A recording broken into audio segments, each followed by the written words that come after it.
Hello and welcome to this week's episode of The Slice. Today we are talking to Gary. Gary, how are you? I'm very well, thank you. How are you? I'm living the dream. So the rules of the show are very simple. You get 10 minutes to talk about your business, and I'm going to set a wonderful little timer on my phone. And when the timer goes off, that's it. If we're in mid-conversation, we have to stop what we're talking about, and that is it. Does that sound okay? That sounds fine. No problem at all. So relaxed, isn't it? You're so chilled. So I'm going to start the timer now. Are you okay with that? Perfect. Good stuff. So the timer has started. So Gary, first of all, tell us a little bit about yourself. Okay, yeah. Quite a varied background, really.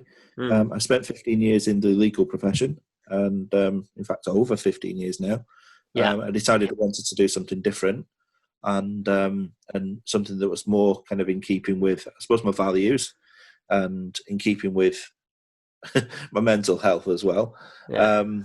But ultimately, yeah, I wanted to kind of add value to the businesses that I was working with, and so I moved into business coaching. And that being said, as it was, at the same kind of time as I was building things up in that kind of arena, my friend and colleague and now co-founder had been constantly mithering me to kind of to maybe do some kind of joint venture, because we're both kind of aligned in terms of strategy, in terms of what we do. He's a digital marketer. I was a coach and strategist in terms of business growth. Yeah. It seemed quite normal that we would, I don't know, Cross that paths. we would, yeah, there would be a fit there. And so we met in Manchester one Friday afternoon, and got absolutely hammered. What a best way to start a business venture. Absolutely. But funnily enough, I think that sometimes the best ideas get thrashed out in these sorts of relaxed environments, don't they? I think so, yeah. And ultimately, we thrashed out this idea, and that we would somehow amalgamate what we both do, and our kind of skills and knowledges, etc., and clients, etc., and create something just that little bit more special than what's out there at the moment. And the following morning, after several McDonald's, I was going to say after the hangover. Yeah, I say morning. It wasn't morning. It was probably sometime in the afternoon. But it's rare these days that we have kind of an evening like that. But funnily enough, it was good. So after the kind of McDonald's and the hangover, I rang and just said, "Do you know what? That conversation we had last night, how about it?" And so July last year, we launched Impetus IQ.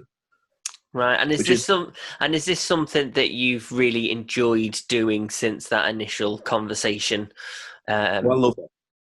Yeah, I absolutely love it. There's something a lot more satisfying, I think, when you see people benefiting from the advice that you give, but also to growing from the advice that you give as well, rather than just kind of sweeping up after some like a mistake of some sort. Yeah. Tell me a little bit about Impetus IQ and the things that you offer and the things that you're really proud to offer other companies and businesses. Okay. Well, obviously we're a social led consultancy. So we specialize in social media, and we have and that's across all platforms. Yeah. And there's some platforms we're stronger on than others. I'll be blunt. But where we have like any kind of skills gap, we usually can bring in the kind of skills to kind of help the client in any event. Let's say, for instance, one particular platform that we weren't strong on is TikTok. It's not something that it's off my radar really. I'll be honest, as a videographer, I'm not even on it myself. I'm a little old for it, I think, or at least I felt I was. And yeah, so we have somebody that we bring in now on a freelance basis that is so au fait with TikTok, it's unreal. Yeah.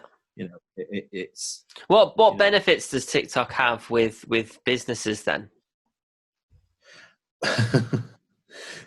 It's a good question. I think there's lots. I think that you've got to be creative about it. I mean, if if you're just going to use TikTok for what it was originally intended, in other words, kids dancing and recording video, Yeah. etc., then it would seem at first blush as though it doesn't really have that much application. But Yeah. I think really what we're actually seeing now is that there's an older audience creeping in. There's an older audience which are more affluent, that are professional, and it's like any other kind of video or kind of micro vlogging platform. Really, it can be amalgamated. It can be used for business as well as for personal use. I would say that there has to be an element of entertainment in it, though. Yeah. To really so maybe would you say it wouldn't work so well with maybe an accountancy firm or something a little bit more reserved, would you say? We might struggle with that one, yeah. Yeah.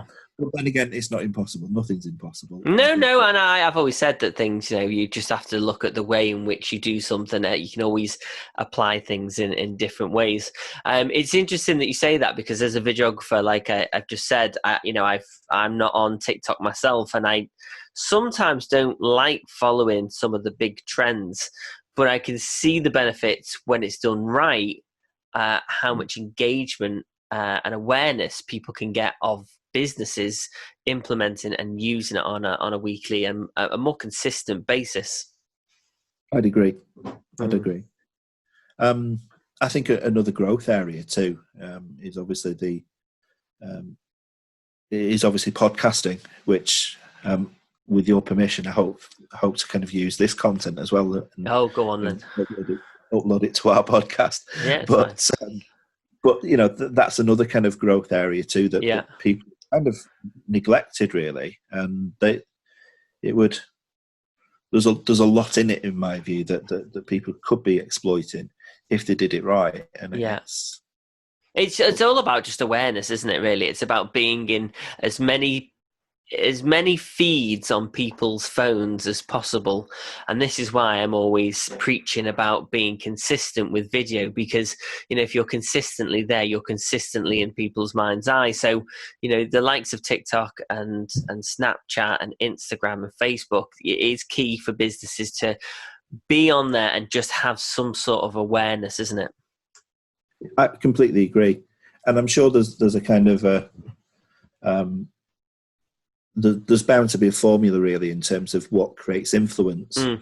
But generally speaking, the more you are seen across a variety of platforms, the more and the more content's consumed and the more value you add, then ultimately, you're going to build influence and you're going to kind of achieve what you need to achieve through social. Yeah, it is that simple, but it's not. No, I think there's always a fine art to anything, and it's not something you can just be blasé about and just, dip in an hour a week. You do have to obviously have a strategy, and you have to know going forward. And maybe, you have to spend time looking at your analytics and seeing how you can fine tune that as well. I suppose that's all the kind of things that you cover. Is that right? Without a doubt, yeah. Our strapline is that, we're an intelligent social media firm, and when we talk about intelligence, we talk about data, we talk about the numbers, because the numbers don't lie. And it's not just a kind of analytics in terms of reach and engagement and things like that. It's how it really kind of translates into real business results. So how it hits the P&L, how it hits lead generation and conversion rates and things like that we kind of have to take a really good look at. But yeah, that's our approach anyway. Do you find that do you implement quite a lot of video in your strategies? I think video it's got to be, it's got to be in there. If it's not the top, it's got to be in certainly in the top 3. Yeah, top 2 maybe. Do you use video yourself as yourself? Do you know, funnily enough, it's one of those things, just as you've not, it seems ironic that you're not on TikTok. I think video is something that I've kind of neglected personally, probably because I've got a face for radio. But no, don't be silly. It's all in your head. Oh, that's all. But nonetheless, I don't know. I think maybe there is a subconscious kind of subconscious kind of. I think it's a very scary place to start off, and when you don't know the ins and outs of video, it can be quite a scary place to be. I agree. But it's just breaking down those barriers, and everybody can start a video journey. And as long as you understand the benefits of video, then that's half the battle. There's a lot of people that don't do video and don't even know the benefits of creating video. So I would probably say you are halfway there. Yeah, perhaps. And I think maybe it's a confidence thing. Maybe it's just a pure confidence thing, and letting go of my inhibitions a little bit in terms. Yeah, I think it's just a case of you do have to. And I know it sounds silly. Oh, there's your timer. There's your timer gone. It goes too quick, doesn't it? I will just say that I think sometimes you just have to build yourself up, and you have to get out of your own head, because we always have that negative thought process. It's not often that we have that positive when we think about video. But like I said, the benefits definitely outweigh the negative feelings that anybody has with video. How did you find today's episode? Did you enjoy it? Loved it. Yeah, it was great. Yeah, it's nice to kind of just be able to kind of have a conversation, rather than being all about publicity, etc.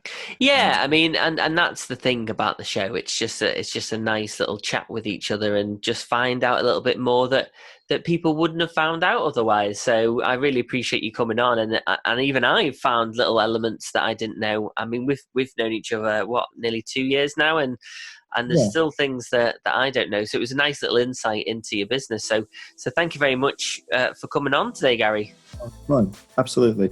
Thank you for having me. It's my pleasure. If anybody would like to watch any previous episodes, you can head over to youtube.com/TakeTheCakePro. If you'd like to see the latest episodes, then don't forget to hit the subscribe and like our social media platforms. Thank you so much for watching, and I'll see you all soon.